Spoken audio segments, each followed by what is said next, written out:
இந்தியாவின் முதன்மை வளத்தை ஒரு வெளிநாட்டு சக்தியிடம் ஒப்படைக்கும்படி நமது பிரதமர் நெருக்கடிக்கு உள்ளாக்கப்பட்டது வெட்கக்கேடான செயல் என்று மக்களவை எதிர்க்கட்சித் தலைவர் ராகுல் காந்தி விமர்சனம் செய்துள்ளார்.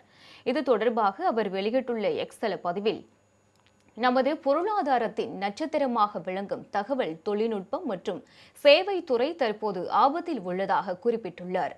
இன்னும் சில நாட்களில் அரசு ஒரு பிரம்மாண்டமான AI உச்சி மாநாட்டை நடத்த உள்ளதாகவும், இது இந்தியா தனது தலைமையை நிலைநிறுத்துவதற்கான ஒரு வாய்ப்பாக இருந்திருக்க வேண்டும் எனவும் தெரிவித்துள்ள ராகுல் காந்தி, ஆனால் இதற்கு நேர்மாறாக பலவீனமான பிரதமர் மோடி வர்த்தக ஒப்பந்தத்தில் அமெரிக்காவின் பிடிக்கு அடிபணிந்துள்ளதாக விமர்சித்துள்ளார்.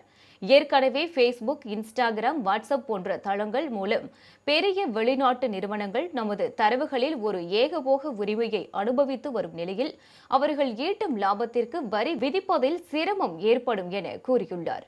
இந்தியாவின் முதன்மை வளத்தை ஒரு வெளிநாட்டு சக்தியிடம் ஒப்படைக்கும்படி நமது பிரதமர் நெருக்கடிக்குள்ளாக்கப்பட்டது ஒரு வெட்கக்கேடான செயல் என்று தெரிவித்துள்ளார்.